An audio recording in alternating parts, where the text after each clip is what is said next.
The following moments may contain explicit language.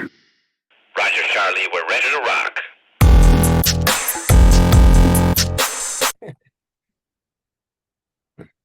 Welcome to the SNLF DugOut Diaries, where today's guest is Gary Mansell, first team manager of Burgess Hill FC. It's a position he's held since December 2023. But prior to this role, Mansell was the club's under-18s manager, where he achieved notable success, including a commendable run in the FA Youth Cup that saw them face League One Stevenage, which was even bettered this year, which I'm sure he'll talk about soon. His effective leadership and development of young talent led to a promotion to first-team management following Koch's departure in December. Mansell was appointed first-team manager, and he also holds a UEFA A coaching licence. He's also been associated with the Russell Martin Foundation as Director of Football and contributes significantly to the development of academy football programmes. Gary, welcome to the DugOut. How are you, pal? All good, thanks. Thanks for having me on. Hope you're well. Yeah, really good. Firstly, we're delighted to have you on. You are currently flying the flag with Burgess Hill in the Isthmian Southeast Division. I think as of recording today on the 2nd of the 1st, you sit in 5th position with 3 or 4 games behind the leaders there. So there's even more room for improvement. How are you finding it at the moment? Yeah, we're sitting nice. We're happy with where we're at. Obviously, if we win our games in hand, we'll go third.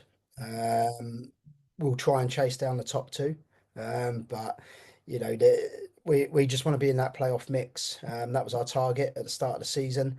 So we're sitting in a good position. So just got to carry on the consistency, and I'm sure we'll be around it. So, Gary, for the people that don't know you, tell us a little bit about your upbringing, where you're from, and what you do.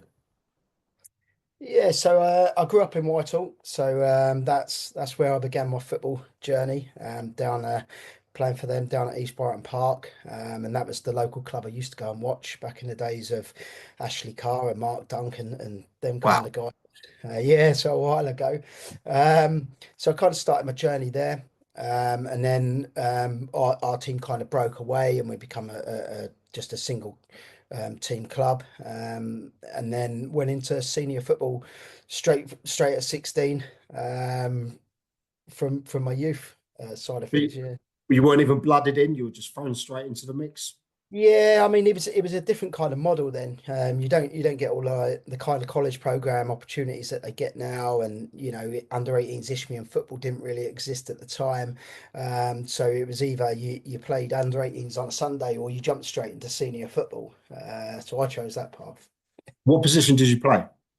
I was a centre mid for quite a few years, and then obviously, like a lot of players, when you slow down, you become a centre half to lead the game.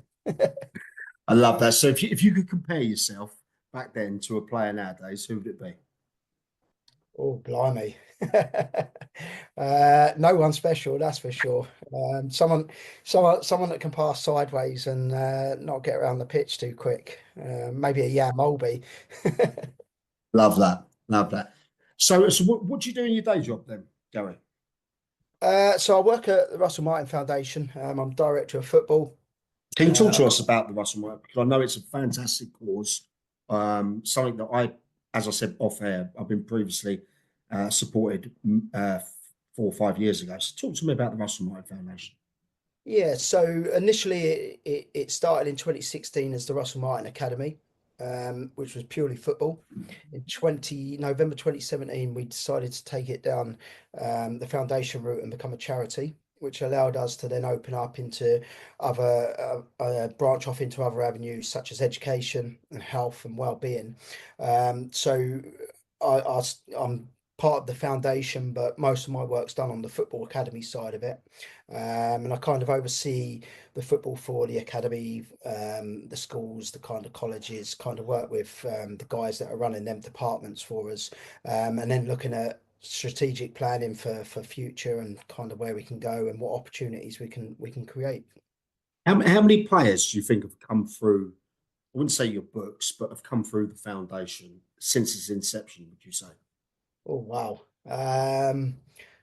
tough to put a figure on how many it's been over the years because it grew really quickly. It kind of Mhm. exploded really, because we kind of took what was a very elitist market, and we kind of took it down and just gave the opportunity to everyone. So it kind of grew really, really quickly. Um, I mean, we're talking hundreds and close to 1,000. We get roughly 500 kids a week at the moment across the academy, and then probably the same again across the schools. So it's quite a big operation, and we get lots of access to a lot of kids, and we try and guide them best we can.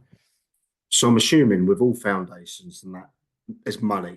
I'm assuming you're constantly looking for sponsorship, people to support in there, because surely I know his name's on the door, but it can't be a tree of money being sent to make this happen. No, it has to be self-sustainable, which it is now. In the early days, with any new business, it had to be supported, and Russell was brilliant with that. He created opportunities not just for the kids that come to our sessions, but for the staff that were around then as well. For sort of ex-footballers that wanted to get a career in football outside of the game. So there's a number of people working at the organisation that Russell has come across during his football career, as a youth player. Our CEO was his Brighton Boys manager, for example. Oh Uh, wow. so yeah, and then the academy kind of relies on two funding streams, and that is one, what we generate through memberships, and then the second side of it is what we generate through funding and income, fundraising, bids and grants, and the different initiatives that we need to run. Okay. So you've got that. You've also, I understand, you've got another side to the foundation where there's a potential side for people with disabilities. Is that correct? Yeah, we've got a disability department, which is quite small. It's only a couple of people running that. Jess Barnes does a brilliant job with the support of Donna Cox, and they kind of started off with a single session called Limitless FC, which I believe you sponsored back in the early days. So we're very grateful for that, and it's still running. I'm pleased to I, say. I do remember that Jess and Donna were there as well, so that's what it's Yeah, based about. They're yeah. great ladies and great people to have involved. Yeah, and that kind of started it, and now they do bits and pieces in schools, where they try and support kids that are in mainstream schools, that maybe not get the opportunity to go in with the other sessions, the more regular sessions that run, and they do a brilliant job, really, really good job. So you've got everyday academies. There's a lot going. There's some that I call academies, some that are possibly chancers looking for the extra money and things like that. What makes you stand out at the RM Foundation there? Um, I agree. There's a lot of people out there that do this, and there's some good ones. There's some really good ones, and there's some really poor ones.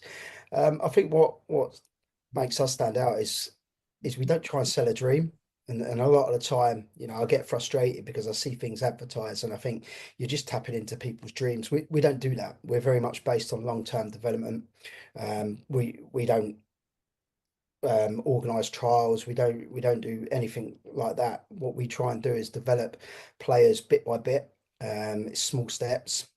So that might be, can we get them into their school team? Can we get them into a Div 1 club over a Div 4 club? Can we get them into the rep team? Can we get them into the county team? And that's by developing them, not pulling contacts in and offering things that we can't get. We try and give them as much opportunity as we can to be seen. Um, that's through tournaments and fixtures, and showcase games that we might hold. But ultimately, it's down to the player to do that. And I think that's what we pride ourselves on, is that we don't give false hope. We say all along, if you're coming to us, you're coming to learn football. That's it. We're not going to make you a pro footballer. That might be the end result, but that's not what we're going to promise. And have you had any success stories come through the ranks? Yeah, I mean, over the years, like many other academies, probably, we've had a number of kids come through and go on to pro clubs. Some of them have gone on and been released. Some of them are still at pro clubs, various different positions. So yeah, I think I don't know off the top of my head, probably about 20 players have kind of come to our sessions and then gone on beyond that, which we're pleased to have played a very small part in, but by no stretch do we take all the credit for that. Well, thank you for letting us into that. I know it's a fantastic foundation there. And Gary, if there's some future people out there that like the sound of that, how can they get in contact with the foundation? Just go on our website, the Russell Martin Foundation.co.uk, and all the information's on our website, whether it be the Football Academy, whether it be the Extra Time Project, which is the education side of the foundation, or the health and wellbeing and disability. Everything's on there. All the contact details are on there. So anyone that wants to know more, just contact us through that. Fantastic. Now, we got you on there because the listeners have been calling out to get someone from Burgess Hill Town on. Okay. Talk to me about how you got involved with the club, and then we can build up to where you are today. So how did it start at the Hillians? So I started my coaching journey as a dad, like a lot of people. I was Like watching, me. yeah. I was watching my lad as a 4-year-old run around with other 4-year-olds, with a really good coach that kind of set everything up, a guy called Gary King and Cole Jondre, over at Mile Oak. So we were Mile Oak Wanderers at the time. They've now amalgamated into Mile Oak Football Club. But they started the journey for them. When they got to kind of under sixes, what they do is they pick a parent and they kind of then just say, this team needs a manager. Yeah. I got picked for that role. Did 2 weeks with it, fell in love with it, and I knew that's what I was destined to do, go and coach. So I took this little team on, and we went up through Mile Oak Wanderers. We struck gold with the group of players we had, very talented bunch, kind of grew up. When we got to under 13s, we kind of looked at where we were, and we didn't really have a pathway. We didn't really have a senior journey at the time. Mile Oak Wanderers weren't connected to Mile Oak, so there was no real pathway. So we got into a conversation with Burgess Hill Town. They could offer us the pathway into under 18s county football, under 18s Isthmian football, and obviously the senior side were at step 4, which was great. So at under 14s, we moved across to Burgess Hill Town, and that kind of how the journey began. At the time, Jay Levitt was the manager, and his son was playing in my team. So again, that gave me a bit of access to go in and kind of observe what was going on in the dressing room at first team level. So it gave me a bit of an insight into it. So yeah, we started as a youth team over there at under 14s. Wow. So when did you decide then? Because like myself, I helped manage an under 14 side with my boy in there, but I also on a Saturday I'm with the first team down at Arundel. Okay. At what point did you think, right, I now need to take this a bit more seriously. I need to get on those pitches, start earning those badges, because you UEFA A license holder, which is fantastic. Talk to me about that. So I did my level 1 back in 2013 because you had to do it as a standard chartered club at the time. But when I did it, very soon after I did my level 1, I did the old youth module 1. Mhm. And that was really the course that I think set me up for coaching, because the level 1 now you do it online, you don't really interact with people, you don't really get it. But the youth module just gave me something completely different. It gave me an insight into how kids develop and how they learn, and different ways of teaching alongside the football. And I think that was where I kind of got the bug from that course there. So then once I'd done that, I then got on my level 2, did my youth module 2, and it kind of then just spiraled from there. And if I'm honest, I kind of went through my coaching badge journey with the group I had at youth level. As they got older, I needed more to, more Okay. strings to my bow kind of thing. So as we got closer to 11 aside, I then did my UEFA B, thinking, that's going to be useful for that. And then I kind of got to under 18s Isthmian football with them as under 16s and that's when I thought I'm going to do my A license and really go for it. And I got lucky with that to get on the course. Well, I don't think you got lucky. I think you make your own luck in this world. And but for people out there that don't really understand how the badges work, okay, can you give us a bit of a timeline of how long it takes to achieve where you are on average? Yeah, so my journey, as I say, started in 2013, and I gained my UEFA A license in 2021, at the end of 2021. Um, but I was in no rush to go and get them. I saw at the time you could be a badge collector. You could just get on a course, on a course, on a course. But I kind of wanted to go and use the information I'd got and go and deliver it. And then when I was ready, go and move on. In terms of the length of the courses, I mean, a UEFA A license is about 2 years long. Wow. A B license at the time was about 18 months long. And then the level two, back when I did it, back in the old level two, which is UEFA C now, it was about 6 months because you had to go away, deliver the sessions, and then come back with your coursework to show what you delivered. Um, but I How, think how, it's how sorry, how much does this cost though? Because there must be a cost there. Yeah, it's once you get to UEFA A license, you're talking in the thousands of pounds. UEFA B, you're talking in the hundreds of pounds. And then you UEFA C and your level one, you're probably about £150. And then I think it goes to about £200 for as you go up. And do you have to be affiliated to a club during that time whilst you're doing it, or can you do it without having a club? They want you to actively be working with a group of players, so that you can demonstrate, that the what you're learning is put into practice. So you don't just draw up a session and hope it works. They want evidence that you're going away delivering the session and it works, so that you're gaining the experience. Because I think what they do well now is you're put into practice where you used to go and there used to be 20 guys that had all played the game but were all injured, knackered, and you would have to you'd have to try and work your way through 20 assessments. By the third assessment, no one could walk.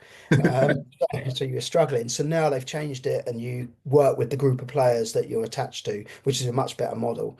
And if I'm honest, from a learning perspective, it's a more comfortable environment. Okay. Much better, yeah.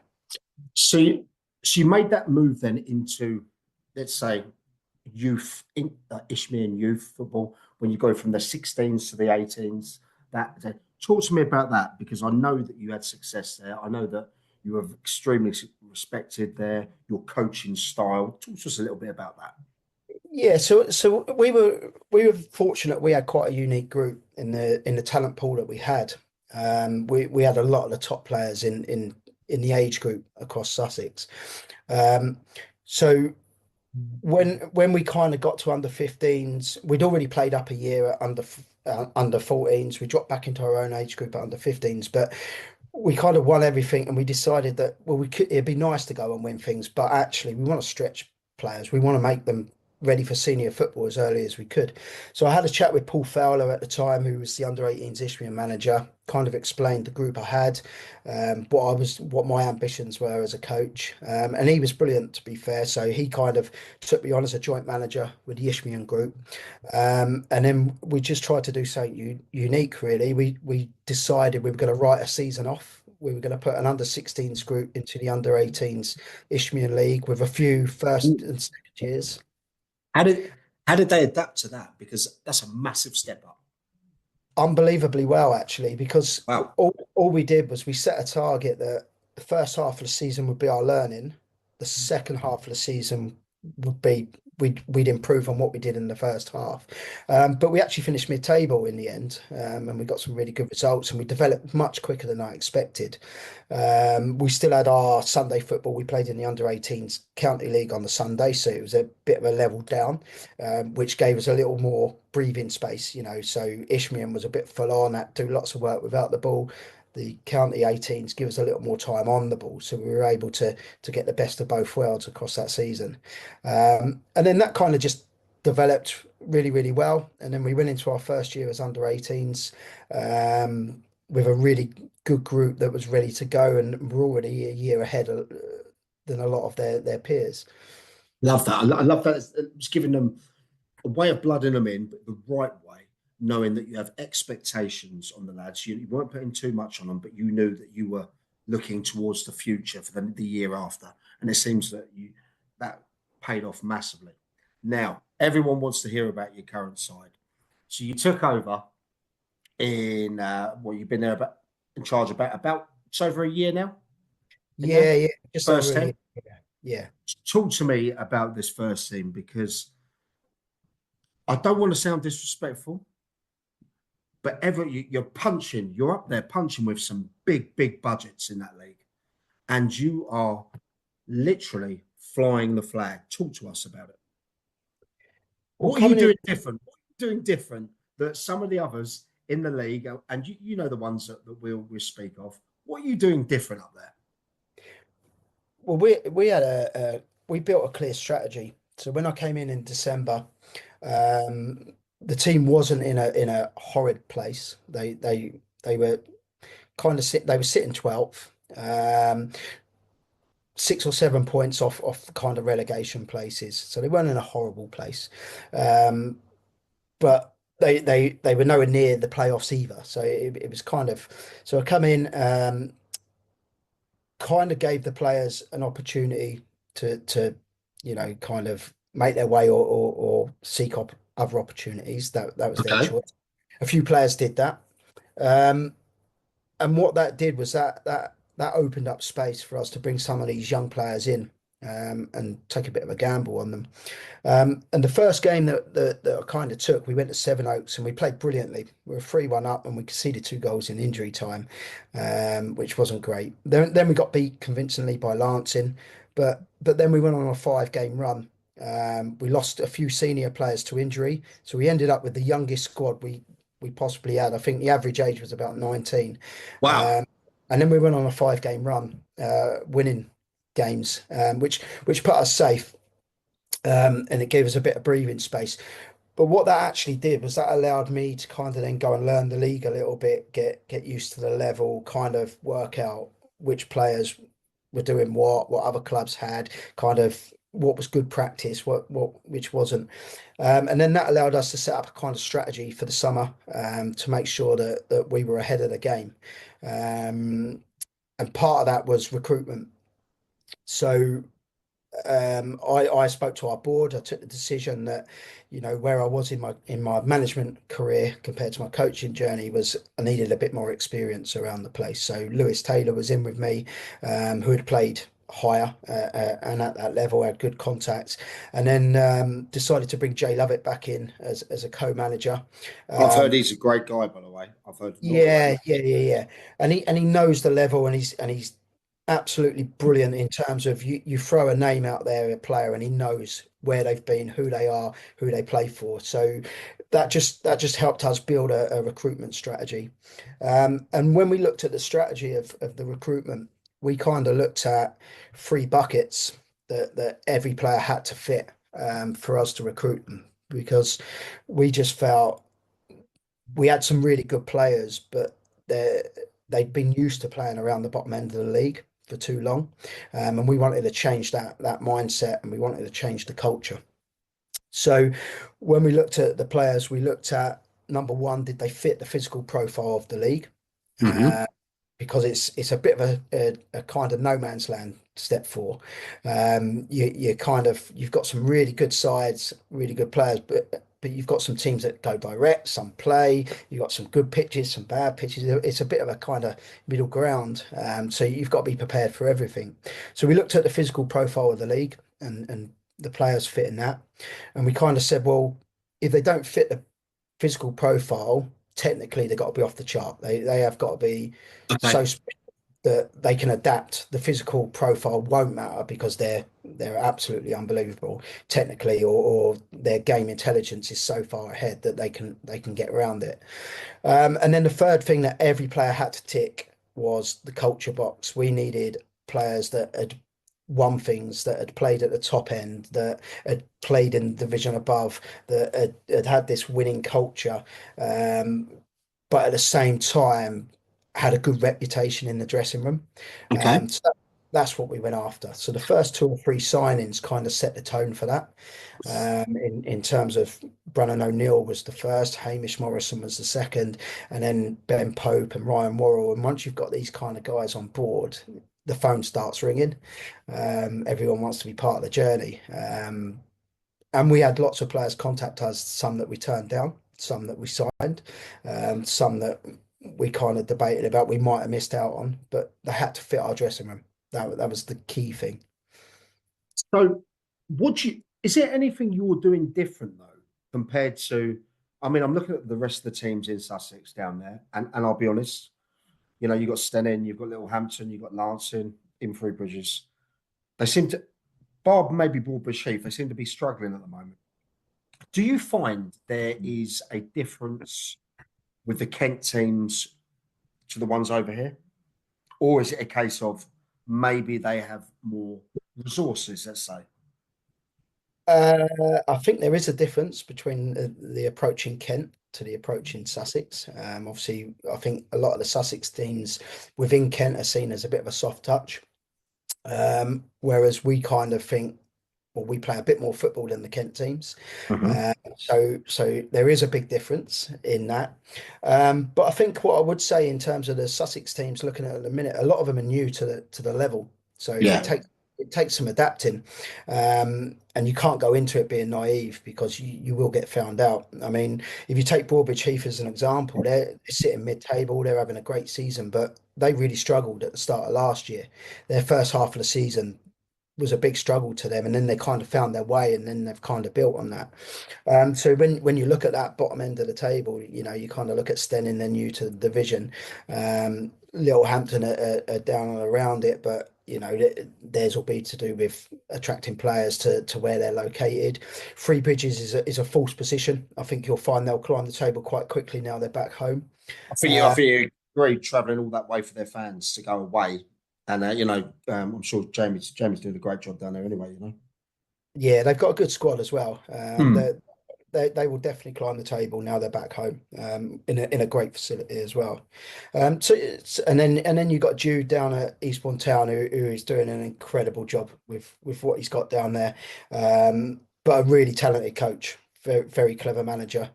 So I think that's kind of where we think we're doing well in terms of we've got 2A license coaches managing the team. So I'd like to think the team's well coached. It's well thought out. We have a plan for how we've approached it and how we've recruited. So I'd like to think that's why we are where we are. Well, that's fantastic. So I'm assuming the target is the playoffs. This is that, because that looks to me, especially with your games hand, like very, very realistic target. Yeah, it was always the target, regardless of who we brought in. That was our target because without ambition, I mean, you're of course. So that was always our target. I mean, the players are targeting more than that. They want to really go and push the top two, as we do. So it's a really motivated dressing room. They know where they're at the moment.